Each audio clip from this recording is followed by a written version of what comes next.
So I'm going to talk about different ways to fund a startup. I'm going to apologise in advance. This talk's pretty information heavy because, frankly, there's a lot of different ways to do it. So I'm not going to go into a massive amount of detail on any one way. I'm going to kind of try and give you a picture of all the different opportunities that are out there. There's Q&A at the end of this. I'm also around all day and this evening, so if anybody wants to talk about any specific way in more detail, I'm happy to do so.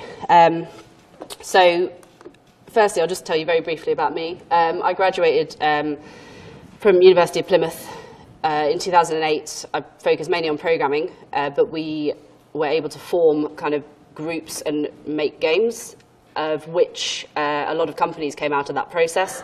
We formed Remode from that and ran that for about 6 years.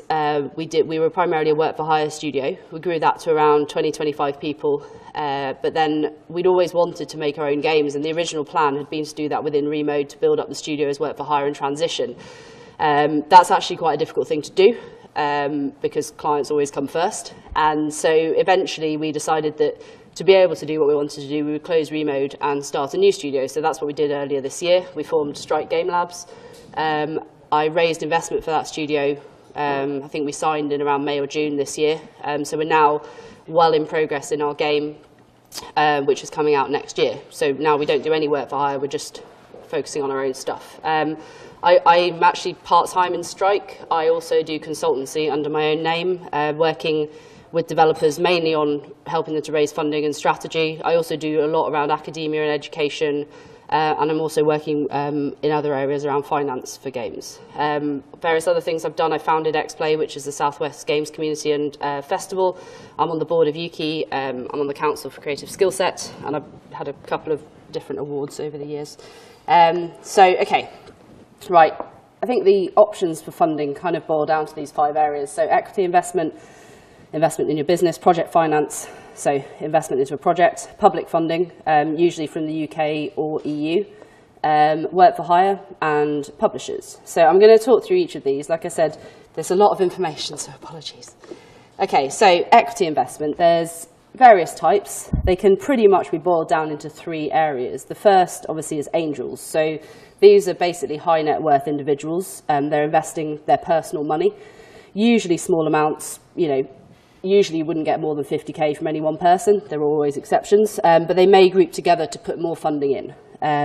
There are investor networks all over the UK. I mean, in the Southwest where I am, there's the Southwest Angel Investor Network, and I know that there's similar ones around everywhere. Angels can access tax incentives, the Enterprise Investment Scheme and the Seed Enterprise Investment Scheme, and this basically reduces their risk and makes it more attractive. So I think EIS is a million limit and SEIS is £150,000, but basically it reduces their tax, and even reduces their tax because they can offset it against any losses. So even if your company fails, it's still a good tax incentive, which is why it's been quite popular in encouraging people to put their money into investments.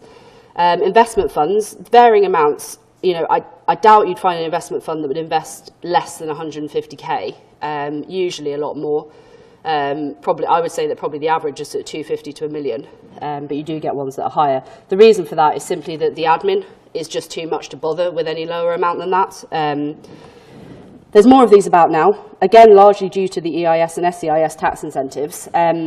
And there are a few funds specifically dealing with games and associated things, specifically with SEIS. So there's a few funds that basically will give you 150 grand and are only really looking at games and perhaps a few areas around that.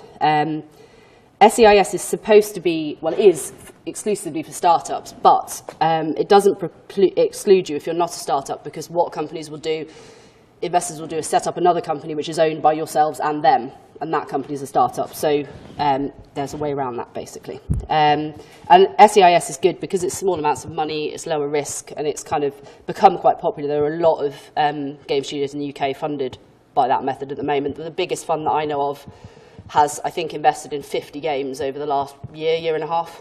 So that's the kind of scale we're looking at. VCs, so venture capital funds, obviously these are larger scale investments. A good example is London Venture Partners. Obviously They're not always suitable for startups, particularly if the team isn't experienced, but they are looking for the next big thing, and that's kind of where you can get the big money. But likely you're going to have to be somewhere down the road to proving that you've got a user base before they'll get on board, so they might be a second step after kind of getting funding from elsewhere. So just remember, investors, the basics for investment is that they're looking to make more money than they would if they put their money in a bank, right? They're willing to take more risk for that, but that is the basis that they're doing it in. The more risk they take, the more money they want to have the potential to make back. Investors are people, particularly with angels, but even with investment funds, they all have interests and focus areas. You want to find ones that really understand what you do, and particularly with angels. But even, like I said, even with all of them, you should be looking for people who can add more than just money. So, somebody who's got a personal interest in what you do, somebody who's got valuable experience, which is obviously why a lot of people that invest in games have made games before, because they're interested and they can give you more than that. But, you've got to work with these people. So you want somebody, hopefully, that you can actually talk to and communicate with. Obviously, equity investment is about taking shares in your business. They'll probably want to put at least one person on your board of directors and have a say in the kind of strategy and running of the business. They shouldn't and don't usually get involved in the day-to-day decisions. And obviously, they'll be looking to make their money back either through dividends and or through selling the company. It's important to know what strategy the investors want to get their money back, because that really relates to how quickly they want to make their money back. No investor wants to stay in the business forever. They want to make their money and get out. But some may stay longer, some may take a more active role. But understanding how quickly they want to make their money back and what they expect you to do as a business to do that is important. So what they'll be looking for, they may or may not want a playable game. Most of them do. There are some exceptions. We were lucky that we didn't need one for ours, but particularly that is much harder if you don't have an experienced team. So if you've got an experienced team, you might stand a chance of getting away without it. They'll obviously want to see primarily your business planning, forecasting, budgeting, marketing, route to market, strategy for growth, all that kind of stuff. And if you don't know what you're doing with that stuff, you either need to learn or bring someone in who can help you with that, because that's what they're going to look at primarily. With the exception of some funds which are looking at single games, obviously most are looking to invest in your business, not your game. So the business plan of which your first game is a part is really the key. And with business plans, most investors that I know don't want the traditional business plans anymore. Nobody is going to read them. They're far too long. You're going to spend more time writing the damn thing than you are actually thinking about the content for it. So there are many ways of doing it now. It's often worth just asking your investors. They'll often tell you what sort of format they want it in. But, if I were you, I'd be looking at doing something like business model canvas or something like that, which is a really simple way of just focusing in on the key things that you need for your business. And generally, an investor will want kind of an initial pitch, but they'll want fairly high-level stuff, forecasting, cash flow, that sort of thing. But they are looking at the team above all. So they have to believe in you as a team. This is why startups are often tricky for investors, because even if you've got the best game in the world, like a playable prototype, if they can't trust the team because you've got no experience, then that's a much more difficult challenge. It doesn't mean you can't do it, because you can, but you just need to bear in mind that you've got to convince them that you are people they want to invest in, not really the game. So, I said I raised investment for our studio earlier this year. It's been, so far, been an absolutely amazing process. Our investors are really supportive and very hands-off, which is a great combination. And they let us get on with what we do best, but they're really there to help us. They, offer a lot of support. And because they've got other investments, they have a good network that we can tap into and experience. So it's been a really good process for us. Right, project finance. So this is where they put money into the game rather than the company. Obviously, the good thing for a lot of developers is that once the revenue from the game is finished, the people that funded it don't have a long-term investment in your business, which is quite an attractive proposition on the surface, and it can be really good. But the other side of the coin is that they'll want to make their money back more quickly than an equity investor. So, if they put money into to fund the game, they'll probably want to take 130% of their investment back at 100% from the revenue, and then you'll start to get money. Whereas an equity investor, because they're in for the longer term, will want to see your business grow, so won't want to take money out to kill the business. there's no right or wrong answer, but it's not like this is a great solution and has all the answers compared to equity. It's worth balancing up the differences. Some examples of the Indie Fund, which is based in California. It's run by people like Kelly Santiago, so they've invested in quite a lot of indie games. And Vision Plus are Finnish. I think they invest up to 500,000 euros in various things, including games. So the way it usually works is that a special purpose vehicle, an SPV company, is set up, which is owned partly by the investors and partly by your company or the people that own your company. And therefore, the IP and the money is held in that company. So it's essentially the IP is jointly owned by you and the investors. But it still means that your company is separate and you own that. And beyond the life of that IP, they don't have any involvement. Some SEIS investment funds act more like project finance because they're setting up that joint company. So there's a bit of a grey line there. Obviously, the advantage is you aren't giving away equity. I haven't raised project finance specifically. I've heard, obviously every project finance company is different. Sometimes project finance companies get more involved in the development process. I guess that's because they are funding a game specifically. And that can be a really good thing, but you might want to expect them to be more involved in the game than perhaps an equity investor. Right. Okay. Public funding. So I've raised quite a lot of public funding over the years. The upsides, they'll invest in high-risk companies like graduate startups and maybe earlier stage projects because their priority is not making money. So they've got other agendas. A common one is job creation. It might be to grow the economy in an area. There might be other targets. Often it's free or very cheap money, isn't it? It's either grants or loans with no or very little interest. The potential downsides is often quite small amounts of money, but they often expect quite a lot for it. So in general, it's not enough money to get a product to market, but they'll often want you to. It's usually match funding. It's very, very rare that they'll give you 100%. So you either have to match that, usually with at least some cash. Sometimes you can do it in kind, so your time, but generally, you'll have to put 25 to 50% match in actual cash, so you have to get that from somewhere. Sometimes the people funding in these funding organisations are really savvy about the industry, but often they're not, because often this is not just about the games industry. So it's not necessarily an issue, but you just need to be aware that when you're talking to them, you're talking to somebody who isn't necessarily aware of the industry you're working in. So it's a slightly different conversation. They do have a lot of boxes to tick, and that can create a lot of admin. But obviously it is free money, so sometimes that's worth it.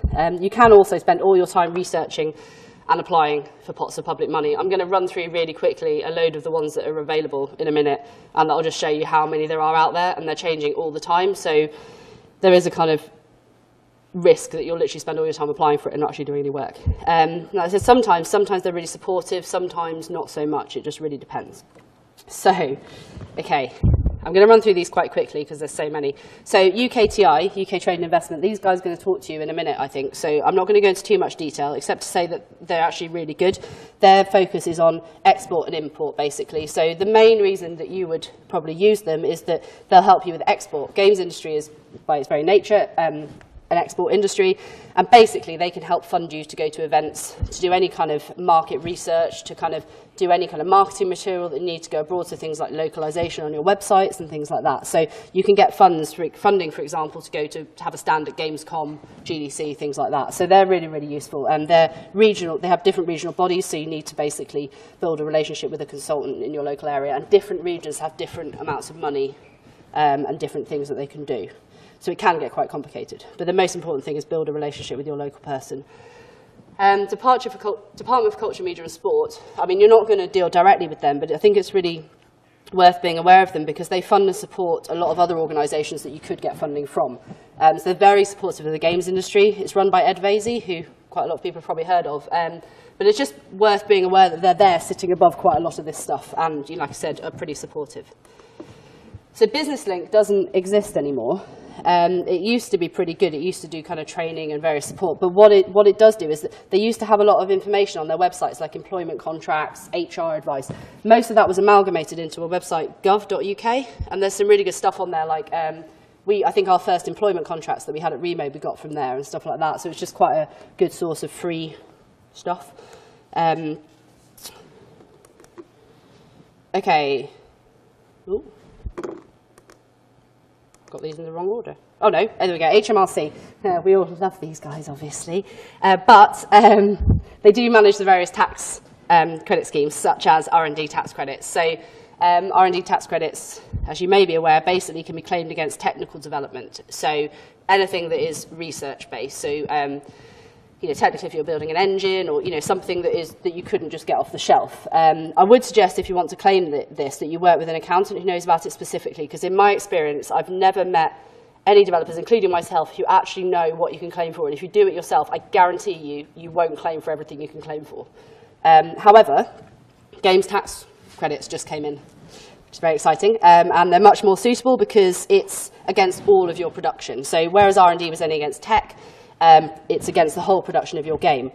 R&D tax credits are still relevant if you're doing maybe like building some tools, some middleware, something that isn't a game, but games tax credits are for the game, and you obviously can't claim them both against the same thing. But it's 25% against all of your production costs, I think. So it's really, really good, and you can actually get pre-approved. So if you submit your game concept to them, they'll pre-approve it, and on the basis that you deliver what you say you're going to deliver, which is really good, obviously, because for your cash flow, if you're self-funding, but also, if you're trying to raise investment or funding from anywhere, you can show them that you're going to be able to get that money back. I don't know how many people are aware of the cultural test that is related to games tax relief, that there was a lot of sort of bad press around, that people think it basically means it has to have very British characters or be set in England or something like that, which just isn't true. That is, there's basically, you have to tick certain boxes. Some of it is around that. Most of it is around where the team is and who the team are. So if the team is based in the UK and they're British, or I think even European, but if the team is British and you're working in England, you're probably going to be eligible for it. So don't get put off by this idea that it's some kind of, we've all got to make a Doctor Who kind of thing, because it's not. So local government, it's worth being aware. Obviously, your local council business departments are useful. When you're setting up a new business, if you're not quite sure where to set up, you can sometimes play them off against each other to see about good business rates and stuff like that. But you can also obviously get small business rate relief on your premises. So you can get up to 100% off your business rates, basically, for an office. So it's worth talking to them and keeping in touch with them. You've also got the LEP network. I don't know a massive amount about these guys. They've taken over from the regional development agencies that were scrapped under the existing government. They're basically a partnership between local authorities and businesses. They do have quite a lot of funding opportunities. I haven't seen any that are very specific, but some LEPs are what we call enterprise zones, and if you're in an enterprise zone, it appears that you can get quite a lot of support for your business. Now, I'm not in one where I'm based, so I don't know much about it, but I would suggest just checking it out, and if you are in one, particularly keeping an eye on it. Okay, Technology Strategy Board. They run various competitions around innovation in technology. So quite a lot of them apply to games, and they will give pretty substantial amounts of money. If you have to apply to a specific sort of brief that they're looking for. They also have a thing called the Smart Grant Scheme, which I think is up to £25,000 for proof of market, proof of concept, or prototype development. And they're always really keen to talk to developers. So if you've got something that you think is innovative, or interesting from a technology point of view, I would suggest talking to them. Arts Council, they have creative industry finance loans. I think it's only available in London and Yorkshire, but that's quite good because London doesn't tend to get much else. So I think it's up to 25 grand. They do also have grants for arts, but I haven't known any game developers to get that, so I'm not sure how that would work. So creative skill set is another one. It's all about skills and training. So they accredit university courses, but they also provide funding for training. So they do things like if you've got graduates in your company, they'll pay 50% of their salary for the first year up to a 20 grand salary. They've got a new fund called Diversity Fund where they'll fund 80% of a training course up to £1,200 if you fit their criteria, which basically, they don't word it like this, but basically, if you're not a white heterosexual male, then you can get it. But they also do funded training where you can get 50% of funding for any training courses. So if there's a course that you want to do or you want to send any employees onto, you can apply and they'll consider paying 50% of it, which is pretty good. Nesta, they don't fund directly, but they do things like they've done quite a good mentoring scheme, which I don't know if anyone's been aware of, but they basically match sort of people in the industry with other people who'd been in the industry a lot longer, over a year, and that produced quite a lot of good results. So that's a pretty good thing to get involved with. And their remit is to basically promote innovation, so that you can get not direct money from them, but you can get quite a lot of support from them. The BFI is relevant because these are the guys that are administering the tax breaks. So the reason for that is that they were already administering the film tax breaks, which are obviously the same thing, basically. So it's just worth being aware of their existence. The National Lottery, again, not an organisation at the moment you can look to fund for funding directly, but they do seem to be behind some of the funding. I've seen, that Creative England seems to have some funding from them, so it's worth being aware. It's also worth being aware that film gets a lot of money from these guys, and we're quite jealous. So we're hoping that at some point games will start to get support from them as well. So the ERDF, the European Regional Development Fund, is a really important one. Again, you can't apply for the funding from these guys directly, but these guys are behind most of the EU funding, which actually, if you look, is most of the funding that's around. So Creative England and various others are all getting money from the ERDF. Even UKTI gets a lot of their money from here. So it's worth being aware. And these guys are the reason why London and the South East don't get any money, because they have regions in the UK designated for support. And where they give funding to organisations, those organisations are bound by those regions. So I know people get frustrated that Creative England or whatever can't support London. It's not their fault. It's because that's the funding requirements of where they get their money from. So it's worth being aware. But they have a lot of money, and they fund a lot of good things. Okay, nearly there with the public funding. I told you there was a lot of them. European Enterprise Europe Network. Their remit is to link you with companies in other countries that want projects or vice versa. I'm not sure how useful it is, but I do believe, well, they say that they can help you apply for EU funding. So if you do look for any funding in the EU, it's probably worth just seeing if these guys can help, because they've got some good people on the team. So it's probably worth being aware of them. And then Media Plus or Creative Europe. So these guys are interesting because potentially these guys have, from what I've seen, one of the larger funds from the public sector, perhaps TSB, Technology Strategy Board, being the other one. They had a fund earlier this year for game development specifically, which I believe was up to 200,000 euros, and I don't think it was matched. They've closed that now, but they always have lots of calls out across sort of creative industries, and I believe that they're looking at some kind of loan program as well. So I think these are definitely a one to watch, particularly as there aren't very many other public pots that offer that kind of level of funding. So unfortunately, the first fund shut in March, but hopefully they'll open up something again, and they tend to have larger pots. So screen agencies. So basically, there used to be a screen agency for every region in the UK, and they were basically in charge of like film and TV.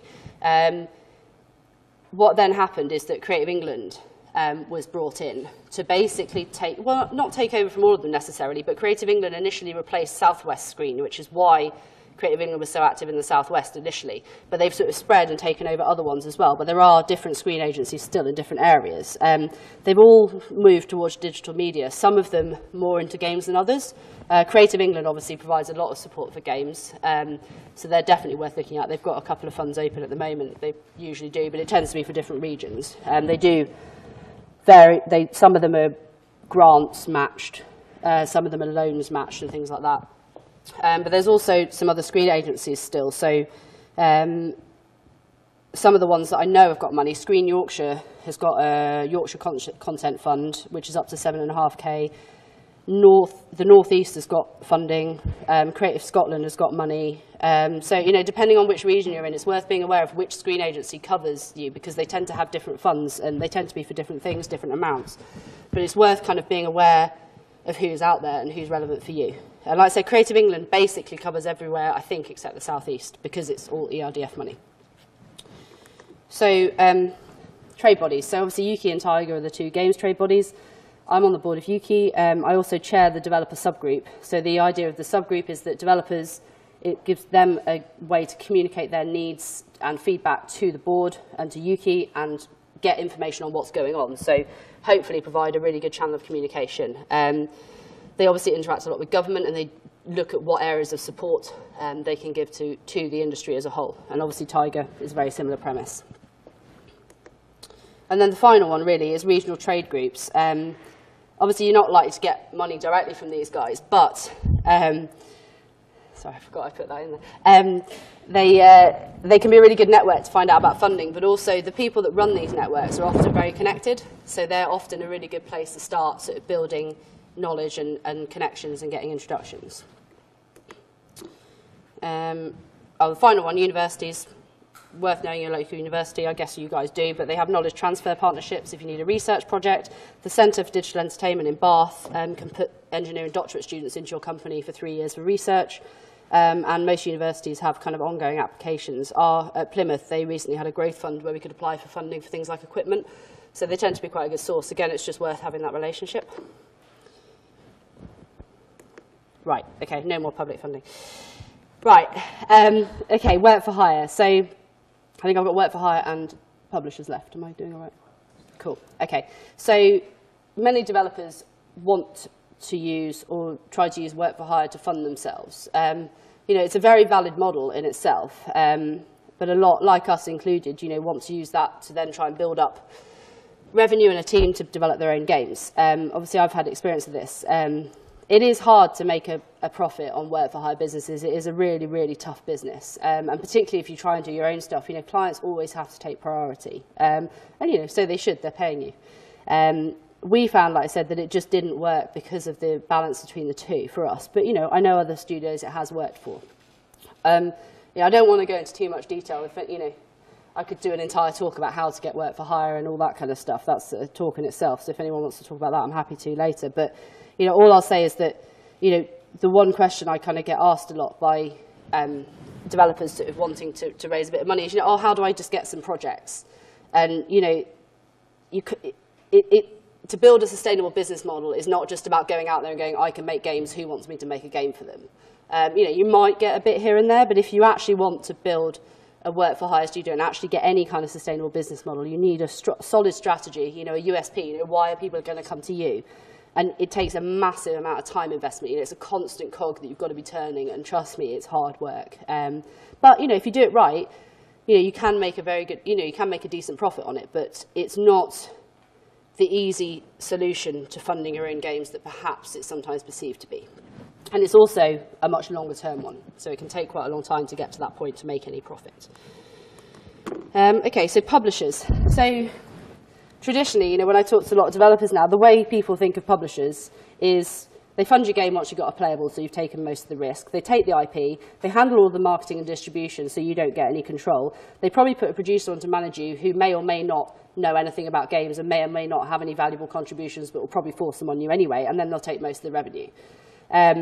However, I don't think that is the case. I don't know if that was the case. I haven't been in the industry long enough, but certainly I think that publishers have now adapted to the changing industry. I think the main difference is that there's a massive amount of variation and every publisher is different. They'll usually be quite flexible in how they work with you, in my experience. We've seen many new publishers as well start up just for kind of the new markets and business models. But yeah, the simplest way to explain it is I don't think there's any fixed model. I don't think you can have any preconceptions. Some still look for that traditional route, but most are open to other ideas, in particular about not taking your IP. So, you know, some will just fund marketing and distribution. Some will just fund distribution, and they'll take a rev share, but not IP for that. You know, some will part fund, so they might help you like finish your game, pay for QA or localization, and again, you know, they might not expect IP for that. Well, they probably won't, shouldn't do, I don't think. You know, some, you know, if it's a free-to-play game, some might pay for the service, for the maintenance of the game for the first 6 months after launch to make sure you can get to that point. And then some will fully fund, and you know, they'll probably then ask for the IP, but frankly, if they are fully funding, it's not actually that unreasonable a request, to be honest. You know, a lot of publishers have started looking on moving into free-to-play. The only caution I'd have with that is that it is a fundamentally different business model, including how it's funded. So a lot of them have been very nervous about it. A lot of them have made mistakes, as have a lot of developers. But, you know, just be aware that if you're going to go down that route, work with one who has a track record in free-to-play. You know, most publishers now are primarily or exclusively one or the other. Not all, but, you know, making sure that they have different models of how they're going to work with you for each one is important. Because for a while, there was a lot of publishers trying to apply the old model to free-to-play, and it just wasn't working. So But there are some publishers out there, like European Games Group, who were set up just purely to fund free-to-play online games. And then you've obviously got now a lot of publishers looking really at kind of indie and small studios. So Team 17 and Mastertronic are pretty much exclusively, I don't want to put words in their mouth, but looking at their portfolio, you know, funding indie games mainly on Steam. Sony, I don't know if any of you know Shahid, but you know, he's at Sony, and they're really, really keen on indies, in particular looking at taking new or existing indie games onto Vita, and more so onto PS4. So, you know, there's a lot of options out there, and I guess my point is, you know, don't forget publishers as an option. Don't think that the old model is the way, and don't think that there's kind of a one-size-fits-all, because it's really, really not. And, you know, they can be a really, really good source of funding. So, you know, go and talk to them and make your own conclusions. So, not quite on questions yet. Right, so my conclusion, two things. There was recently a state of funding report done by Tiger, which was actually really interesting. I'm not going to go into details, but the conclusion of the report was that we're an industry in transition. There's still a lot of reliance on work for hire and publisher funding. This is UK-based. But there's also a lot of studios managing to raise small investment from angels, friends and family, and also a lot of studios managed to raise money through public funding, which is really, really positive. However, there's not very many studios managing to raise investment from investment funds or project finance. And if you look at that, that basically means that a lot of studios are successfully raising small amounts of money, but not bigger amounts of money. And, you know, if we look at kind of where the industry is at the moment, we've had a massive growth in the number of companies, particularly startups, indies, and it looks like a lot of them are managing to secure bits of money here and there, which is brilliant. What the industry needs to do, and the hope and the effort is now going into, is trying to make sure there's bigger money out there for people to transition to. Games tax relief, this is why games tax relief was so exciting, because that really encourages those people to do so. But, you know, we need, on one hand, we need to get the investment funds to come in and invest. On the other hand, you know, developers and indies in particular need to be business focused. You know, nobody is going to invest in you unless you've got to focus on business. So, you know, the UK games industry is a really positive place and is moving forward in a really good way. And if we can make sure those larger investment funds are there, there's going to be a lot of opportunity for smaller developers. So, in summary, there's a lot of different ways to raise funding now. It's really complicated, and there's always more appearing. No right or wrong answer. To be honest, it's often a combination. You know, you might raise a bit of funding here, a bit of funding there, and kind of grow it up as you go. But you need to assess it per project, and be careful that the people you work with, you know, add more than just money. They're people you want to work with, and you know, what you're giving away in return is also worth it. That's it. Any questions? Yep. Would you be able to kind of just to go back a few slides to the regional trade groups, please? Which one? Oh, this one? Yep.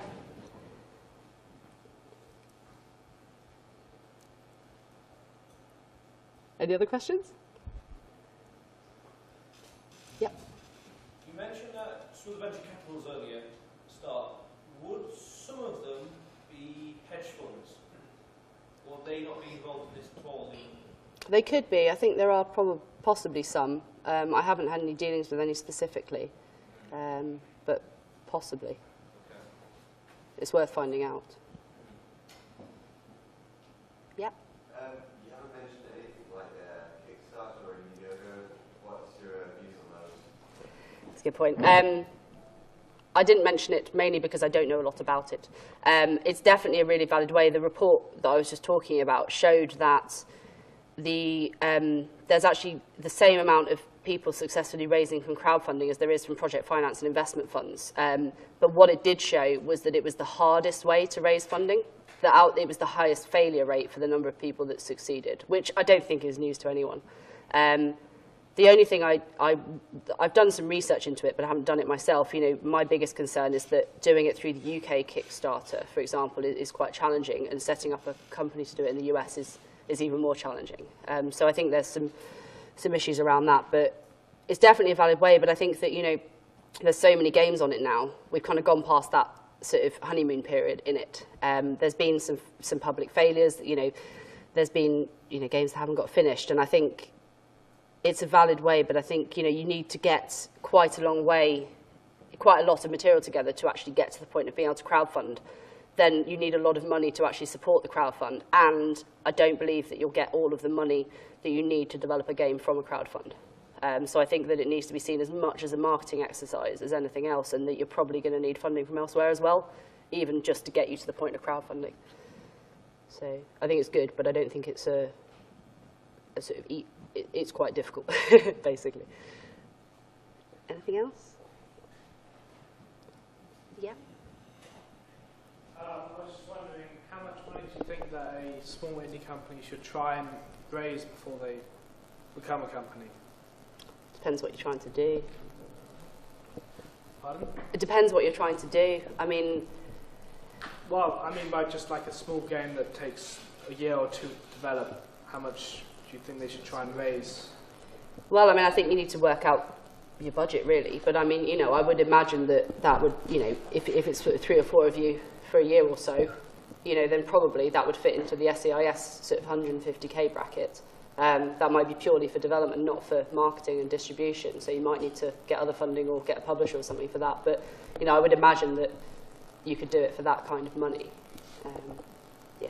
But, I, you know, obviously just, you know, work out. You know, and I think the other thing to point out is, you know, investors want you to earn a living wage. You know, don't go and put, you're going to live on 700 quid each a month, because they're not going to take you seriously. So, you know, put in, you know, don't say you're going to earn 100 grand each, but, you know, put in a decent, you know, a reasonable salary and budget on that, because you have to be realistic. And investors don't want you to be worrying about paying your rent rather than making a game. So do a budget that is realistic and sensible, and then and look at your forecast and make sure the two match. Anything else?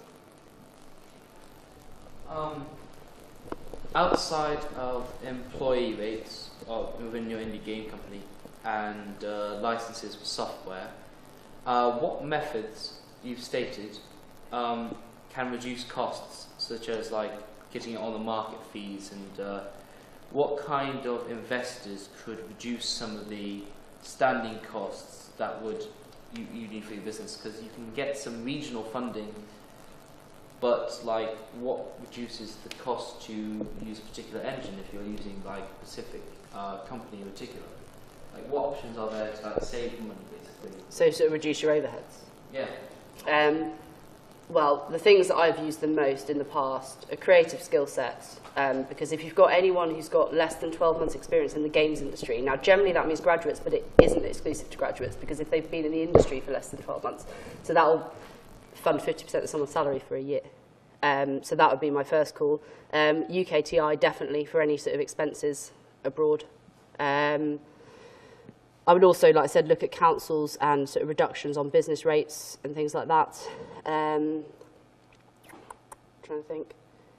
I mean, if you can get into any kind of incubator programs where the office space is supported and things like that. You know, often universities have incubator spaces, things like that. You know, trying to keep your rent down is a good one. I would also say, you know, consider contracting people rather than employing them. And the creative skill set funding applies to that as well. You know, they can be a contractor, I think. But yeah, I mean, you know, just having, you know, keeping your team to contractors more than employees, you'd be surprised how much of a difference that makes. Because, you know, building those overheads, you know, and actually, I should say the studio I've got now, that's what we're doing exclusively. We're only hiring contractors for this project, and the only people employed are the 3 directors for that reason. Yeah, I mean, I'm trying to think what else we've done. We had some funding from UKTI. We're based in Cornwall, and there's a lot of funding there for sort of growth in the region, mainly through the EU. So depending where you're based, there might be things like that. Yeah, but looking at, and then, like I said, the universities really. But I think creative skill set, UKTI, and business rates and incubators would be my first call. Anything else?